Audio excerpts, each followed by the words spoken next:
राकेश राजीव से लगातार जाने के लिए बोलता रहता है। अंत में थक कर राजीव उससे बोल ही देता है कि ठीक है, हम रामपुर चलेंगे।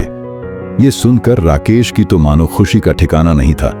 वो खुशी से राजीव को गले लगा लेता है। वही ये सब देख रही प्रीति थोड़ी चिंतित हो जाती है, लेकिन वह राकेश के सामने कुछ नहीं कहती। जैसे ही राकेश रूम से चला जाता है, वह राजीव से, अजी आपने ये क्या कर दिया? क्या आप उस गांव के बारे में, उस घर के बारे में भूल गए? आपको पता भी है आपका ये फैसला हमें कितने बड़े संकट में डाल सकता है। यह सुनकर राजीव, जो कि एक अजीब सी उलझन में गुम था, अपने सर का पसीना पोंछते हुए प्रीति से कहता है, मैं क्या करता? प्रीति, राकेश था कि मानने का नाम नहीं ले रहा था, और उसको समझाना तुमने देखा ना कितना मुश्किल था। हाँ, मैंने जरूर करी है, लेकिन इसका मतलब ये बिल्कुल नहीं है कि मैं उस घर के बारे में सब भूल गया हूं या मुझे तुम लोगों की चिंता नहीं है। मैंने हाँ तो कर दिया है, तो कुछ सोचकर ही किया है प्रीति, लेकिन हम वहां कैसे और कहां रुकेंगे? आपको तो पता है ना, उस घर में तो रुकना संभव ही नहीं है। हाँ मुझे पता है राजीव, प्रीति से कहता है, हम वहां पर रामू के यहाँ पर रुकेंगे। रामू राजीव के बचपन का दोस्त था और एक वही था जो जब भी शहर आता बिना राजीव से मिले नहीं जाता था। ठीक है जी, अगर आपने सोच ही लिया है तो अब मैं क्या कह सकती हूँ। वैसे तो रामू भाई को तो सब कुछ पता ही है, पर फिर भी एक बार आप उनको अच्छे से समझा दीजिएगा। देखिए, मैं नहीं चाहती कि मैंने और आपने जिस चीज को आज से कई साल पहले झेला था, उसकी परछाई भी हमारे बच्चों या राकेश पर पड़े। तुम चिंता मत करो, मैं सब संभाल लूंगा, राजीव प्रीति को विश्वास दिलाते हुए कहता है। उधर राकेश अपने सभी दोस्तों को गांव जाने की खुशखबरी सुनाता है।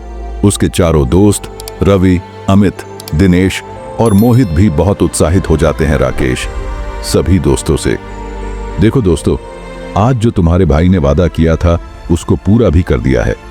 हम कल रामपुर के लिए निकलेंगे, वहां खूब मस्ती करेंगे और जो कुछ हमने आज तक बस सोचा है या देखा है टेलीविजन पर, उस सब को महसूस करेंगे। तो चलो अपनी तैयारी में लग जाओ और कल जल्दी ही मेरे घर पर सब ठीक 10 बजे से पहले पहुंच जाना, ध्यान से। और खास करके ये लेट लतीफ अमित, ये हमेशा लेट होता ही।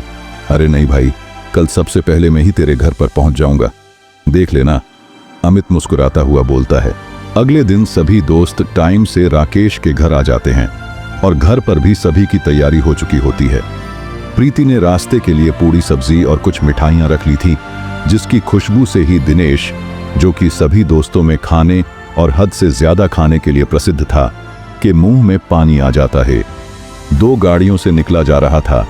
पहली गाड़ी में राजीव, प्रीति और दोनों बच्चे रिंकू और शालू थे, और वही दूसरी गाड़ी में राकेश और उसके दोस्त थे।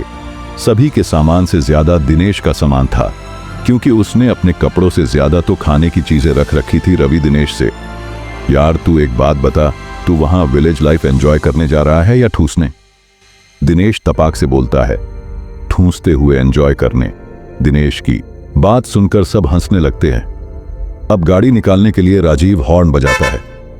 हॉर्न की आवाज से ही प्रीति पूरे घर को लॉक करके कार में आकर बैठ जाती है। जैसे ही वह कार स्टार्ट करके निकलने को होते ही एक काली बिल्ली उनका रास्ता काट जाती है। ये देख प्रीति घबरा जाती है और राकेश को बोलती है कि ये तो अपशगुन हो गया।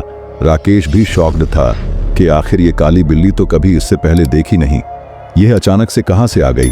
लेकिन वह ये कहते हुए टाल देता है कि ये सब कहने की बात है, ऐसा कुछ नहीं होता है, बस तुम सोच ज्यादा रही हो ना, तो ऐसी अनाप शनाप बातें तुम्हारे दिमाग में आ गई हैं, ज्यादा नहीं सोचो। ये कहते हुए वो अपनी गाड़ी आगे निकल लेता ही है। वहीं पीछे जैसे ही राकेश गाड़ी आगे बढ़ता है तो वही काली बिल्ली उसका भी रास्ता काट जाती है। लेकिन ये सारे ठहरे यंगस्टर, इनको कहाँ इन चीजों से ज्यादा लेना देना था। लेकिन फिर भी मोहित चुटकी लेते हुए सबसे कहता है कि देखो, काली बिल्ली ने रास्ता काट लिया, कहते हैं कि ये अपशगुन होता है। तभी दिनेश फिर तपाक से जवाब देता है कि मैं तो उस बिल्ली के बारे में सोच रहा हूँ जिसने हमारा रास्ता काटा है। इतने ढीठों का रास्ता काटने के बाद उसका क्या हाल हुआ होगा। दिनेश की बात सुनकर फिर सब हंसने लगते हैं और निकल लेते हैं। रास्ते में सब खूब मस्ती करते हुए जाते हैं। एक नदी पर खाना खाते हैं, जिसमें सब बचे हुए खाने की जिम्मेदारी दिनेश पूरी ईमानदारी से ले लेता है और पूरा सफाया कर देता है। करीब लगातार 9 घंटे के सफर के बाद गांव की हरियाली सभी की आंखों को सुकून देना चालू कर देती है। राजीव का तो मानो पूरा बचपन सामने आ गया था। राजीव गांव की गलियां और माहौल देख के भावुक हो जाता है। तभी एक खंडर की तरह दिखने वाला घर आता है। वहां से राकेश बहुत स्पीड में गाड़ी निकाल लेता है। ये देखकर उनके पीछे गाड़ी चला रहा राकेश भी सोच में पड़ जाता है। वो भैया जो कभी 60 की स्पीड से गाड़ी चलाने नहीं देते, वो करीब 100 की स्पीड से इतना जल्दी कैसे निकल गए। लेकिन वो उस बात पर ज्यादा ध्यान नहीं देता और वो भी स्पीड बढ़ा के उनके पीछे हो लेता है। उस खंडहर घर पर एकदम रवि की नजर पड़ती है और वो सभी से कहता है, देखो कितना अजीब घर है। एक अजीब सा डरावनापन नहीं लगता इसे देखकर। सभी उसकी बात पर राजी होते हैं और वहां से निकल लेते हैं। मगर न जाने क्यों राकेश को ऐसा लगता है कि कोई उन लोगों को वहां से देख रहा है, मगर वो महज एक वहम समझकर वहां से निकल जाते हैं। कुछ ही देर के बाद रामू का घर आ जाता है। वो पहले से ही बेताबी से घर के बाहर बैठ के सभी का इंतजार कर रहा था। जैसे ही राजीव गाड़ी से बाहर निकलता है, रामू उसको गले से लगा लेता है। अंदर से रामू की पत्नी सीमा भी आ जाती है और सभी का बहुत प्यार से अभिवादन करती है। रामू का लड़का श्याम सभी के बैग वगैरह उठाने में मदद करता है और राकेश और उनके दोस्तों को उनका कमरा दिखाता है। श्याम वैसे तो अपने पिता के साथ खेती ही करता था, लेकिन उसे एक्सरसाइज का भी बहुत शौक था। उसकी बॉडी देख के राकेश और उसके तीनों दोस्त अचंभित रह जाते हैं। हाँ, दिनेश को कोई फर्क नहीं पड़ता है। उसका मानना था कि पेट भरा रहना चाहिए, चाहे शरीर बिगड़ता है तो बिगड़ जाए। सब फ्रेश होकर शाम को साथ में बाहर के दालान में खाना नीचे बैठकर साथ में खाते हैं। दाल चावल और रोटियों में देसी घी। इस सब ने खाने के मजे को दुगना कर दिया था।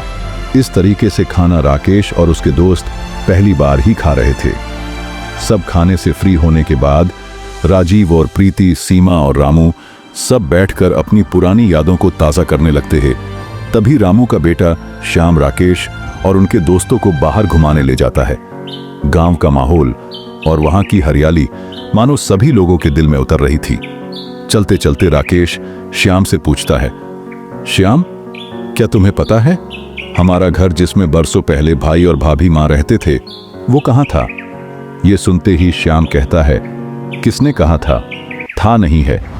लेकिन कुछ सोचने के बाद वो चुप हो जाता है और बात टालते हुए कुछ और बात करते हुए जल्दी जल्दी कदम बढ़ाने लगता है। लेकिन उसका ये रवैया राकेश को थोड़ा अजीब लगता है। उसके दिमाग में वो शब्द बार बार गूंज रहे थे, किसने कहा था नहीं है, जबकि उसके भाई ने तो उसे आने से पहले बताया था कि उनका मकान बहुत पहले ही एक भूकंप में गिर गया था। फिर श्याम ने ऐसा क्यों कहा?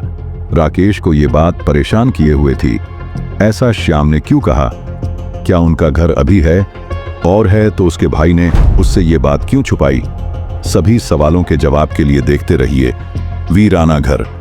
प्यारे दोस्तों, वीडियो आपको कैसी लगी कमेंट करके जरूर बताइए। जानने के लिए जरूर देखिए अगले भाग में। मेरे चैनल को सब्सक्राइब करना, वीडियो को लाइक और शेयर करना बिल्कुल मत भूलिए। मिलते हैं अगले भाग में। तब तक के लिए धन्यवाद और अपना ख्याल रखिए।